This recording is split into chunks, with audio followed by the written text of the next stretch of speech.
بسم اللہ الرحمن الرحیم۔ معزز ناظرین، ادب کے ساتھ عرض ہے کہ چینل کو سبسکرائب کریں، یہ تو انتہائی عزت افزائی ہوگی، لیکن جو بھی دوست کسی بھی قسط کو سنتا ہے لائک تو ضرور کر دیا کریں۔ ہم ساری محنت آپ کی خوشی کے لیے ہی کرتے ہیں، آپ کے لائک کرنے سے ہماری عزت افزائی ہوگی، اور کوئی کمی بیشی کمنٹ کر کے لازمی بتا دیا کریں۔ ہماری پوری کوشش ہوتی ہے کہ ہم آپ کی ہدایت کا جواب دیں اور اس پر عمل بھی کریں۔ لائک لازمی کر دیا کریں، شکریہ۔ گمنام ہیرو کے معزز ناظرین، السلام علیکم۔ آئیے چلتے ہیں کہانی کی طرف۔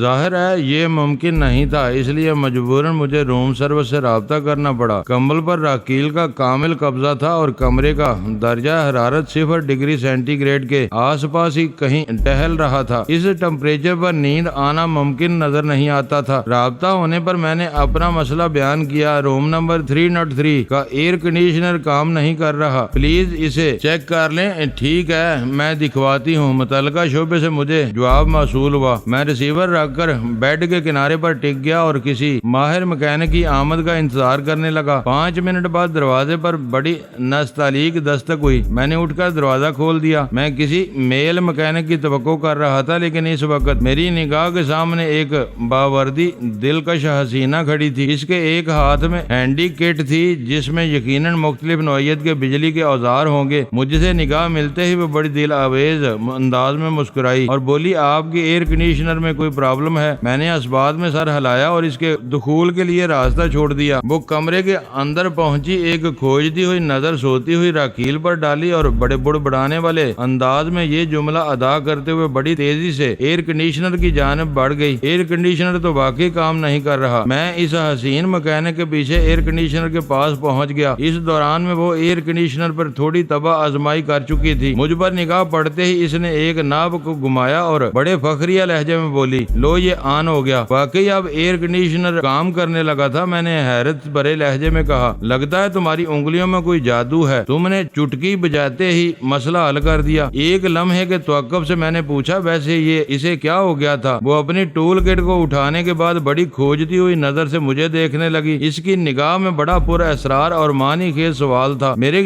سوال کا جواب دینے کی بجائے وہ الٹا مجھے ہی استفساریہ نظر سے گور رہی تھی۔ اس سے پہلے کہ میں کچھ بولتا اس نے کہا، ویری سمپل، اسے کچھ بھی نہیں ہوا تھا۔ کیا مطلب؟ میں چونک اٹھا۔ اگر کچھ نہیں ہوا تھا تو پھر بند کیسے ہو گیا؟ اس نے ایک مرتبہ پھر جواب دینے کی بجائے الٹا مجھ سے سوال کر ڈالا، یہ کس وقت بند ہوا تھا؟ میں صحیح وقت تو نہیں بتا سکتا، رات ہم سوئے تھے تو یہ آن ہی تھا۔ میں نے کہا، ابھی تھوڑی دیر پہلے میری آنکھ کھلی تو یہ بند پڑا تھا۔ کچھ بتاؤ تو صحیح، بیٹھے بٹھائے اس میں کون سی خرابی پیدا ہو گئی تھی؟ وہ چند لمحے سنجیدہ اور ٹٹولنے والے انداز میں مجھے تکتی رہی۔ اس کی نگاہ میں بے یقینی کا تاثر پایا جاتا تھا، جیسے اسے میرے بتائے کا اعتبار نہ ہو۔ میں اس کے اس رویے کو سمجھنے سے قاصر تھا۔ وہ کندھے اچکاتے ہوئے بڑی سادگی سے بولی، اس میں آن آف کی خرابی پیدا ہو گئی تھی۔ آپ کا ایئر کنڈیشنر آف تھا، میں نے صرف اسے آن کیا ہے اور دیکھ لو یہ آن ہو گیا ہے۔ لیڈی مکینک کے جانے کے بعد میں گہری سوچ میں ڈوب گیا کہ ایئر کنڈیشنر کو کس نے آف کیا تھا۔ اس کمرے میں صرف میں اور راکیل ہی تھے۔ میں اپنے بارے میں تو دعوے سے کہہ سکتا تھا کہ ایئر کنڈیشنر میں نے آف نہیں کیا تھا، اور اگر راکیل نے آف کیا تھا تو پھر یہ سوال اٹھتا تھا کیوں؟ اب کمرے کا درجہ حرارت بڑے حد تک معقول ہو چکا تھا۔ میں ایک دیوار سے دوسری دیوار کی طرف ٹہلتے ہوئے راکیل اور ایئر کنڈیشنر کے بارے میں سوچنے لگا۔ ایئر کنڈیشنر بڑی صبح خرامی سے چل رہا تھا اور راکیل بڑی بے خبری کی نیند سو رہی تھی۔ اس حالت میں وہ بڑی معصوم دکھائی دیتی تھی۔ کیا وہ واقعی ایسی ہی معصوم اور بے خبر تھی؟ اس بات میں کسی شک و شبے کی گنجائش باقی نہیں تھی کہ ایئر کنڈیشنر راکیل نے آف کیا تھا۔ اس کی خطرناک شرارت کی تہہ میں پہنچ جانے کے بعد مجھے یقین ہو چلا کہ وہ اس وقت سو نہیں رہی تھی بلکہ سونے کی بھرپور اداکاری کر رہی تھی۔ میں اس کے پاس رک کر چند لمحے اسے گہری نظروں سے دیکھتا رہا، پھر ایک ٹیسٹ کے طور پر میں نے نہایت ہی دھیمی آواز میں اسے پکارا، راکیل گارشیا۔ یہ عمل میں نے 2-3 مرتبہ دہرایا لیکن وہ ٹاس سے ماس نہ ہوئی۔ گویا اپنی اداکاری سے مجھے یقین دلانے کی کوشش کرتی رہی کہ وہ گہری نیند میں ہے۔ میں نے اس کا یقین کر لیا۔ اس یقین کرنے میں میرا کیا جاتا تھا؟ پردہ داری اور پردہ داری میں فرق تو قائم رہنا چاہیے نا۔ میں خاموشی سے ڈریسنگ ٹیبل کے پاس آ کر کھڑا ہو گیا۔ اس ٹیبل کے ایک کونے میں ایک خوبصورت مستطیل کلاک رکھا تھا۔ میں چند لمحات تک اس کلاک کی چمتکاری دیکھتا رہا، پھر کھڑکی کی جانب بڑھ گیا۔ میں نے دبیز پردہ ہٹایا تو سامنے سلائیڈنگ ونڈو موجود تھی۔ اس کھڑکی کے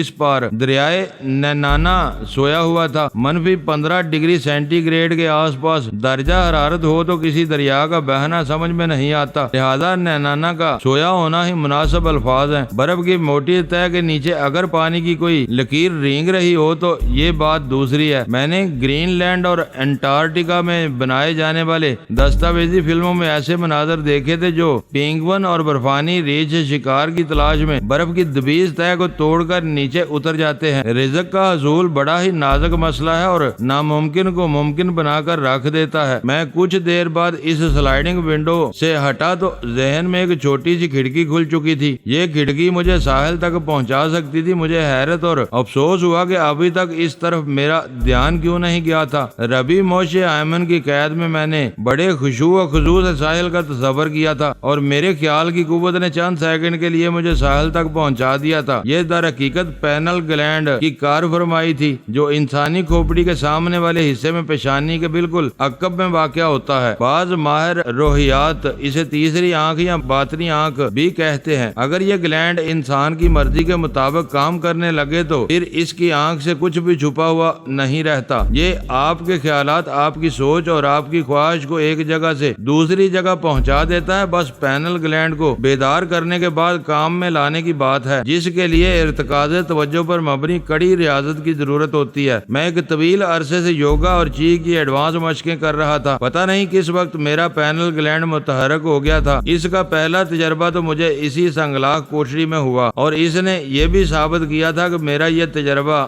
ابھی کچا تھا، کیونکہ تصور ٹوٹتے ہی میں نے ساحل تک رسائی حاصل کرنے کی دوبارہ کوشش کی تھی اور مجھے ناکامی ہوئی تھی۔ کسی کام کو بار بار کرنے سے اس سے مہارت حاصل ہو جاتی ہے۔ اگر میں پینل گلینڈ کی کارکردگی کو بار بار آزماتا تو کوئی وجہ نہیں تھی کہ میں اس کے استعمال پر قدرت حاصل کر لیتا۔ یہ بیدار تو ہو چکا تھا، اب مسلسل پریکٹس کی ضرورت تھی اور اس سلسلے میں یوگا اور چی کی ایڈوانس مشقیں بہت مفید اور مددگار ثابت ہو سکتی تھی۔ اس وقت میرے دل میں شدید خواہش مچلی کے ابھی ساحل کا تصور قائم کروں اور دیکھوں کہ وہ کہاں ہے، کس حال میں ہے۔ انسان اپنی فطرت سے مجبور ہے۔ ڈاکٹر مونگ ریفوشے نے مجھے بتا چکا تھا کہ ساحل فیر بینکس میں تھی اور بالکل خیر و عافیت سے تھی، لیکن میں اپنے سینے میں ساحل کے لیے جو جذبات رکھتا تھا وہ سالہ ڈاکٹر تو نہیں رکھ سکتا تھا۔ میں نے مصنوعی نیند کی اداکاری میں مصروف راکیل اینڈرسن عرف روٹی پر ایک اچٹتی سی نظر ڈالی اور کمرے کے ایک کونے میں پہنچ گیا۔ عشق کے غمدار مسائل سے دو چار انسان روز کی روزی کا رہتا ہے اور نہ ہی روٹی کا، اور روٹی بھی ایسی کہ جو اپنے ریئر میں رہنا پسند نہ کرتی ہو۔ بہرحال برفانی ریچھ کی گرم مزاج اون سے طے شدہ موٹے کمبل نے اس مختصر الباس حسینہ کو ایک ریپر میں محفوظ کر دیا تھا۔ یہ تو وہی بتا سکتی تھی کہ اب اسے مزید کسی حرارت کی ضرورت تھی یا نہیں۔ میں کمرے کے کونے میں لوٹس پوسچر بنا کر بیٹھ گیا۔ ڈاکٹر مونگ کے مطابق ساحل اس وقت فیر بینکس میں تھی جو دینالی کے عین شمال میں واقع ہے اور میرا رخ اس وقت شمالی کی طرف تھا۔ میں نے آنکھیں بند کر لی اور چند گہری ہموار سانسیں لینے کے بعد اپنے تصور کو ساحل پر مرکوز کر دیا۔ میرے ذہن کے اسکرین پر اس وقت ساحل کا سراپا روشن تھا، اس کا ایک ایک نقش میرے دل پر نقش تھا، میری روح میں پیوست تھا۔ میں اس کی صورت کو کس صورت بلا سکتا تھا؟ اس وقت میری تمام تر توجہ اپنی باطنی آنکھ یعنی پینل گلینڈ پر مرتکز تھی۔ چند لمحات کے بعد مجھے یوں محسوس ہوا جیسے ساحل کا سراپا بگڑ رہا ہو۔ میں قدرے پریشان ہو گیا، لیکن دوسرے ہی لمحے میری پریشانی دور ہو گئی۔ در حقیقت میرے تصور میں ساحل کا سراپا بگڑا نہیں تھا بلکہ سمر گیا تھا۔ یہ سب کچھ پانی کی سطح پر بننے والے عکس کے مانند ہوا تھا۔ اگر پانی میں ارتعاش پیدا ہو جائے تو سطح پر ابھرنے والا عکس بھی لہرانے اور ڈگمگانے لگتا ہے، پھر تھوڑی دیر بعد خود ہی ٹھہر جاتا ہے۔ ساحل کا سراپا بھی میرے تصور میں لمحاتی طور پر زیر و زبر ہوا، پھر ٹھہر گیا، اور یہ ٹھہرنا ایک لمحے سے زیادہ کا نہیں تھا، کیونکہ ٹھہراؤ کے فوراً بعد ہی اس تصوراتی منظر میں تحریک پیدا ہو گئی تھی۔ میں ساحل کے ماحول میں پہنچ گیا تھا، وہ کسی آرام دہ نشست کی پشت سے ٹیک لگائے آنکھیں بند کیے بیٹھی تھی۔ اس کا ماحول بڑا پرسکون اور روشن سا تھا۔ میں اس ماحول کا جائزہ جائزہ لینے لگا۔ یہ جائزہ تصور کی نگاہ کا کمال تھا، وہ تصور جس کی پرواز نے مجھے ساحل تک پہنچنے کا راستہ دکھایا تھا۔ میں اسی تصور کی چنگلی تھامے ساحل کے ارد گرد دیکھنے لگا اور اس وقت مجھے حیرت کا ایک جھٹکا لگا۔ ساحل کے آس پاس موجود حضرات و خواتین کی بھی اسی کی طرح اپنی آرام دہ نشستوں پر بیٹھے تھے۔ مجھے یہ سمجھنے میں ایک لمحے کی تاخیر نہ لگی کہ وہ کسی ہوائی جہاز کا اندرونی ماحول تھا تو کیا ساحل اس وقت کسی طیارے میں سفر کر رہی تھی؟ یہ سوال اتنا سنسنی خیز اور تہلکہ انگیز تھا کہ اس نے میرے تصور کی چولیں ہلا کر رکھ دی۔ مجھے یہ بھی خیال نہ رہا کہ میں اس وقت گہرے مراقبے کیفیت میں ہوں۔ ساحل کا کسی ہوائی جہاز میں سفر کرنا اتنا بڑا انکشاف تھا کہ میں اپنی حرکات و سکنات پر قابو نہ رکھ سکا اور میں نے بے ساختہ آنکھیں کھول دی۔ آنکھ کھلتے ہی میں ہارپر لاج کے کمرہ نمبر 303 میں حاضر ہو گیا۔ میں نے محسوس کیا میرا پورا وجود پسینے میں نہایا ہوا تھا۔ میں نے اپنی کیفیت پر غور و فکر کرنے کی بجائے دوبارہ آنکھیں بند کر لی اور ساحل کو کھوجنے کی کوشش کرنے لگا۔ جلد ہی مجھے اندازہ ہو گیا اب اس کوشش کا کوئی فائدہ نہیں۔ میں نے تھک ہار کر آنکھیں کھول دی۔ میرے اندر یہ جو نئی صلاحیت اجاگر ہوئی تھی اس میں اگر کوئی کمی یا کمزوری موجود تھی یا پھر یہ بھی ممکن تھا کہ مجھے اس صلاحیت سے بھرپور استفادہ کرنا نہ آتا ہو، میں اس کے استعمال کا مناسب طریقہ کار نہ جانتا ہوں۔ بہرحال یہ ایک نئی صورتحال تھی اور کسی بھی نئی چیز کو سمجھنے اور اسے استعمال کرنے کے لیے وقت درکار ہوتا ہے۔ اس سلسلے میں مجھے کسی ماہر روحانیات کا مشورہ کرنا چاہیے تھا۔ ساحل کے حالیہ تصور نے میرے اندرون کو بری طرح بے چین کر دیا تھا۔ وہ اگر کسی ہوائی جہاز پر سوار تھی تو پھر یہ سوال پیدا ہوتا تھا کہ وہ کہاں جا رہی تھی یا کہاں سے آ رہی تھی۔ ڈاکٹر مونگ ریفوشے کے مطابق وہ اس وقت فیئر ہینکس میں تھی اور کل شام کو اسے اینکریج پہنچنا تھا۔ ڈاکٹر مونگ یہ بھی بتا چکا تھا کہ وہ ڈیلٹا ایئر لائنز کے طیارے سے سفر کرے گی، لیکن کل شام میں تو ابھی 15-16 گھنٹے باقی تھے، جبکہ فیئر بینک سے اینکریج آنے والوں کے لیے کسی بھی طور 2.5-3 گھنٹے سے زیادہ وقت درکار نہیں تھا۔ ساحل والے معاملے نے نہ صرف یہ کہ میرے ذہنی طور پر بری طرح جا دیا بلکہ میں گہری تشویش میں مبتلا ہو گیا۔ اگر ساحل رات کے اس آخری پہر فیئر بینکس سے اینکریج جا رہی تھی تو پھر ڈاکٹر مونگ نے مجھ سے جھوٹ بولا، اور اگر مونگ نے دروغ گوئی سے کام نہیں لیا اور واقعی ساحل کا شام ہی کو اینکریج پہنچنے والی تھی تو پھر اس وقت وہ کسی طیارے میں سوار ہو کر کہاں جا رہی تھی؟ یہ تو ممکن نہیں تھا کہ میرے تصور نے مجھے دھوکہ دیا ہو۔ میری ذہنی الجھن کو صرف ایک ہی شخص دور کر سکتا تھا اور وہ شخص تھا ڈاکٹر مونگ ریفوشے۔ یہ بات ہو سکتا تھا پروگرام میں کچھ تبدیلی ہو گئی ہو اور ساحل کو واقعی اس وقت اینکریج پہنچایا جا رہا ہو۔ میں ڈاکٹر مونگ کو فون کر کے اس بارے میں معلوم کر سکتا تھا۔ میں اٹھ کر کھڑا ہو گیا اور جیسے ہی پلٹا راکیل سے آنکھیں چار ہوئیں۔ بے ساختہ میرے لبوں سے نکلا، تم کب اٹھی ہو؟ وہ بڑی معنی خیز نظر سے سرتاپا میرا جائزہ لیتے ہوئے بولی، تھوڑی دیر پہلے واش روم جانے کے لیے اٹھی تھی۔ تمہیں اس کونے میں خاموش بیٹھے دیکھ کر مجھے حیرت ہوئی، شاید تم کوئی عبادت وغیرہ کر رہے تھے۔ میں نے سن رکھا ہے مسلمان نمازیں بہت زیادہ پڑھتے ہیں اور اکثر رات گئے عبادت بھی کرتے ہیں۔ وہ لباس کے خلاصے میں ملبوس میری آنکھوں میں آنکھیں ڈالے بڑے دڑلے سے بات کر رہی تھی۔ اس بے خوف حسینہ کا حوصلہ قابل دید اور قابل داد تھا۔ اگر میں اس کے حسن اور بہادری کی تعریف کرنے بیٹھ گیا تو اپنے مقصد سے دور ہو جاؤں گا۔ میرے پاس ان گنت سوال تھے جو اس موقع پر راکیل سے پوچھے جا سکتے تھے۔ سب سے اہم اور نازک سوال تو یہی تھا کہ اس نے ایئر کنڈیشنر کو کیوں بند کیا، اس حرکت سے اس کا مطلب کیا تھا۔ لیکن میرا ذہن اس وقت ساحل والے معاملے میں الجھا ہوا تھا، اس لیے میں راکیل کو چھیڑ کر کوئی نیا محاذ نہیں کھولنا چاہتا تھا۔ لہذا اس کے جواب میں نہایت ہی سادگی سے کہا، تم نے مسلمانوں کے بارے میں جو کچھ سن اور دیکھ رکھا ہے اسے فی الحال اپنے ذہن سے نکال دو۔ تمہاری آسانی کے لیے اتنا بتا دیتا ہوں کہ میں ادھر کونے میں بیٹھا کوئی عبادت نہیں بلکہ یوگا کی ایک مشق کر رہا تھا۔ ایک لمحے کے توقف سے میں نے اضافہ کرتے ہوئے کہا، رات ابھی باقی ہے، خاموشی سے بستر پر جا کر سو جاؤ۔ اگر تم اس حالت میں زیادہ دیر تک کمبل سے دور رہی تو تمہیں ٹھنڈ لگ جائے گی۔ بات ختم کرتے ہی میں نے اس کے وجود پر چسپاں لباس کے ٹریلر کی طرف جانب اشارہ کیا۔ اس نے عجیب سی نظر سے ایئر کنڈیشنر کو دیکھا، پھر میری جانب متوجہ ہوتے ہوئے بولی، کیا تمہیں ٹھنڈ نہیں لگتی؟ میرے سینے میں جو آتش فشاں دہک رہا ہے اس کی تپش ہر ٹھنڈ کا احساس مٹا دیتی ہے۔ میں نے گمبھیر لہجے میں کہا، تم اس سلسلے میں فکر مند نہ ہو۔ بعض اوقات تم بڑی مشکل باتیں کرنے لگتے ہو، کچھ سمجھ میں نہیں آتا۔ جو بات سمجھ میں نہ آئے اس کے لیے ذہن کو تھکانا نہیں چاہیے۔ کیا مطلب؟ وہ سوالیہ انداز میں مجھے گھورنے لگی۔ میں نے کہا، مطلب بہت واضح ہے، ایسی باتوں پر سوچنے سے ذہن الجھتا ہے اور الجھے ہوئے ذہن سے نیند کوسوں دور بھاگتی ہے، جبکہ تمہیں اس وقت برفانی ریچھ کی اون سے تیار کردہ کمبل میں دبک کر سونا چاہیے۔ وہ ایک آنکھ دبا کر بولی، اور تمہیں تو کمبل میں نہیں دبکنا۔ مجھے کمبل سے بہت ڈر لگتا ہے، میں نے یک لخت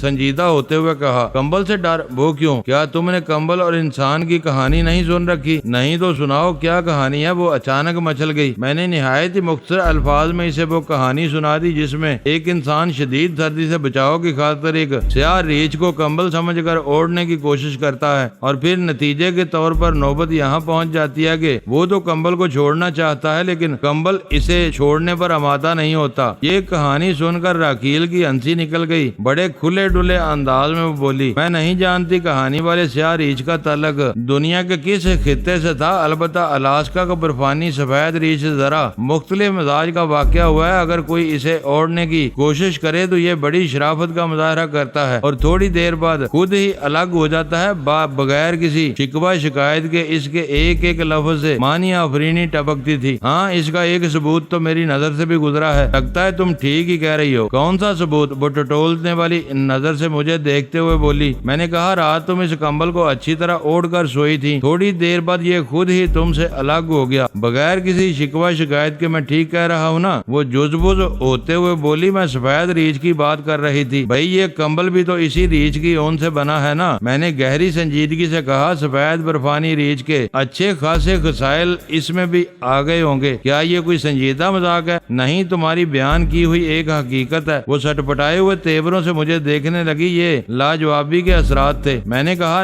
تمہاری نیند پوری نہیں ہوئی، چہرے پر خاصی کشیدگی پائی جاتی ہے۔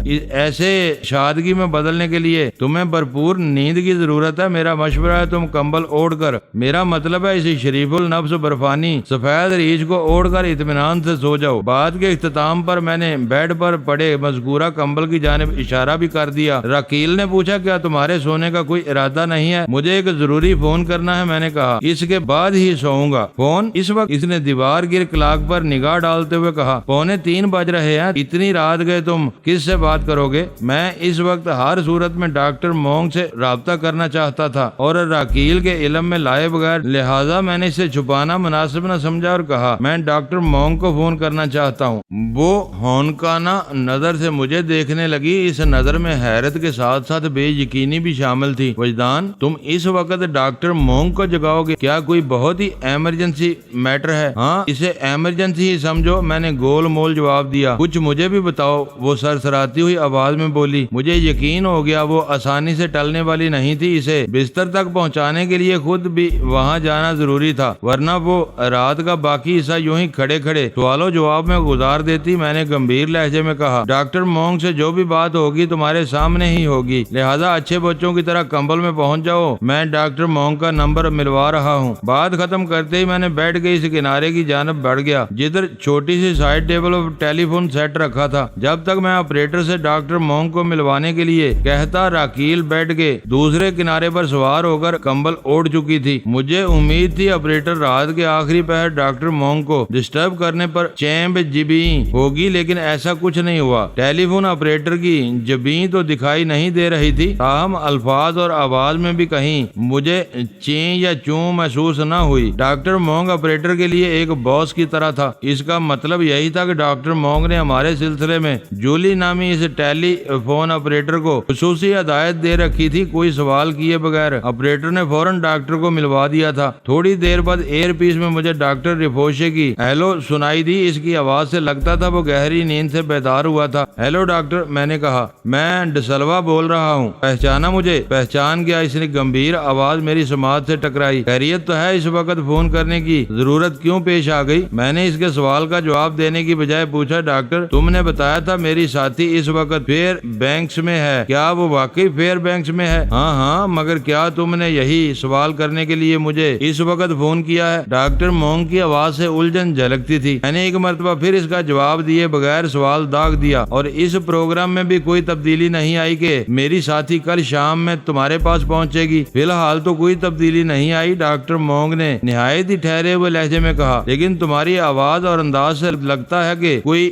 بڑی گڑبڑ ہو چکی ہے یا پھر ہونے والی ہے۔ ایک لمحے کے توقف سے اس نے اضافہ کرتے ہوئے پوچھا، مسٹر مسٹر ڈسلوا آخر بات کیا ہے؟ تم کیوں پریشان ہو رہے ہو؟ میں نے کہا میرے خیال میں میری ساتھی اس وقت کسی ہوائی جہاز میں سفر کر رہی ہے۔ کیا یہ کیا کہہ رہے ہو ڈسلوا؟ ڈاکٹر مونگ کے لہجے کی بوکھلاہٹ مخفی نہ رہ سکی۔ میری ساتھی کسی طیارے میں سوار ہے، میں نے زور دے کر اپنے الفاظ دہرائے۔ دوسری طرف چند لمحات کے لیے خاموشی چھا گئی، پھر ڈاکٹر مونگ کی گمبھیر آواز ابھری، تم کس بنا پر اتنے وثوق سے یہ بات کہہ رہے ہو؟ فی الحال میں اس بنا کی وضاحت نہیں کر سکتا، میں نے گہری سنجیدگی سے کہا۔ تم فیئر بینکس کو فوراً چیک کرو، تم اتنی بڑی بات کہہ رہے ہو تو چیک کرنا ہی پڑے گا۔ ڈسلوا وہ تشویشناک لہجے میں بولا، تم فون رکھ دو، میں تھوڑی دیر بعد تم سے رابطہ کرتا ہوں۔ میں نے ریسیور رکھا تو راکیل پنجے جھاڑ کر میرے پیچھے پڑ گئی۔ وہ اس ٹیلی فونک گفتگو کو بڑی وضاحت کے ساتھ سمجھ گئی تھی۔ اس نے ٹٹولنے والی نظر سے مجھے دیکھتے ہوئے متعدد سوالات کر ڈالے، لیکن میں نے اس کے کسی بھی اہم یا غیر اہم سوال کا جواب نہیں دیا اور بڑے حتمی لہجے میں کہا، ڈاکٹر کا فون آنے کے بعد اس معاملے پر بات کریں گے۔ وہ کچھ نہیں بولی اور خاموشی کے ساتھ بیڈ سے اتر کر واش روم کی جانب بڑھ گئی۔ راکیل کی اس ادا پر مجھے قدرے تعجب بھی ہوا، لیکن اس وقت میرا ذہن ساحل کی گتھی سے نبرد آزما تھا، لہذا میں نے راکیل کی اس حرکت کا نوٹس نہیں لیا۔ ڈاکٹر مونگ نے تھوڑی دیر بعد فون کرنے کو کہا، لیکن جب 10 منٹ سے زیادہ ہو گئے تو میری فکر میں اضافہ ہو گیا۔ اس فکر میں ایک حیرت اس وقت شامل ہو گئی جب راکیل واش روم سے برآمد ہوئی۔ پوری طرح ڈریس اپ ہو چکی تھی، یوں نظر آ رہا تھا جیسے وہ اسی وقت کہیں باہر جانے کا ارادہ رکھتی ہو۔ میں نے چونک کر اسے دیکھا اور اس سے پہلے کہ اس غیر متوقع تیاری کے بارے میں اس سے کوئی سوال کرتا، فون کی گھنٹی بج اٹھی۔ میں نے فوراً فون اٹینڈ کیا۔ دوسری طرف سے ڈاکٹر مونگ رفوشے تھا۔ اس نے بڑے تشویشناک انداز میں کہا، فیئر بینکس میں واقعی کوئی گڑبڑ ہو گئی ہے۔ کیسی گڑبڑ؟ اس کا بھی کچھ پتا چلا؟ کسی سے رابطہ ہو تو پتا چلے۔ ڈاکٹر کی تھکی ہوئی آواز میری سماعت سے ٹکرائی۔ فیئر بینکس میں میرے جن لوگوں کے پاس دنوں کو رکھا گیا تھا وہ سب خاموش ہیں، ان میں سے کوئی ایک بھی فون اٹینڈ نہیں کر رہا۔ یہ تو ممکن نہیں کہ وہ زندہ ہوں اور فون اٹینڈ نہ کریں۔ لگتا ہے انہیں خاموش کرا دیا گیا ہے ہمیشہ کے لیے۔ اس سے یہ بھی پایا ثبوت کو پہنچ گیا کہ یہ ساری مارا ماری ساحل کے حصول کے لیے کی گئی ہے، جو اب کسی طیارے میں سفر کر رہی ہے۔ تم دوپہر کی ٹرین پر لعنت بھیجو اور صبح میرے پاس چلے آؤ۔ وہ اضطراری لہجے میں بولا، میں اسی ڈرائیور کو رینٹل کار کے ساتھ تمہارے ہوٹل بھیج دوں گا، وہی موٹا گاچی۔ میں اینکرج آنے کی بجائے سیدھا فیئر بینکس کیوں نہ چلا جاؤں؟ میں نے قدرے تلخ لہجے میں کہا۔ فیئر بینکس کی طرف رخ کرنا فی الحال ممکن نہیں، وہ سمجھانے والے انداز میں بولا، ورنہ میں اسی وقت تمہارے پاس آ جاتا اور پھر ہم دونوں ایک ساتھ فیئر بینکس روانہ ہو جاتے۔ فی الحال ناممکن کیوں ہے؟ میں پوچھے بغیر نہ رہ سکا۔ رات شدید برف باری ہوئی ہے اور سڑک والا راستہ ناقابل استعمال ہو کر رہ گیا ہے۔ ڈاکٹر مونگ نے اطلاع فراہم کرنے والے انداز میں کہا، میں یہ ساری معلومات حاصل کر چکا ہوں۔ دینالی سے فیئر بینکس تک ہائی وے 3 ویسے بھی برفانی موسم میں خاصی خطرناک ہو جاتی ہے۔ کیا کسی خطرناکی کی خاطر ہم کمروں میں بند رہ پائیں گے؟ میرے لہجے میں خود بے خود کڑواہٹ گھل گئی تھی۔ ہمارا تو کچھ پتا نہیں، لیکن میں اس موقع پر خاموش نہیں رہ سکتا۔ وہ ٹھہرے ہوئے لہجے میں بولا، تم اس وقت بہت جذباتی ہو رہے ہو۔ دنوں جتنی تمہارے لیے اہم ہے اس سے کہیں زیادہ وہ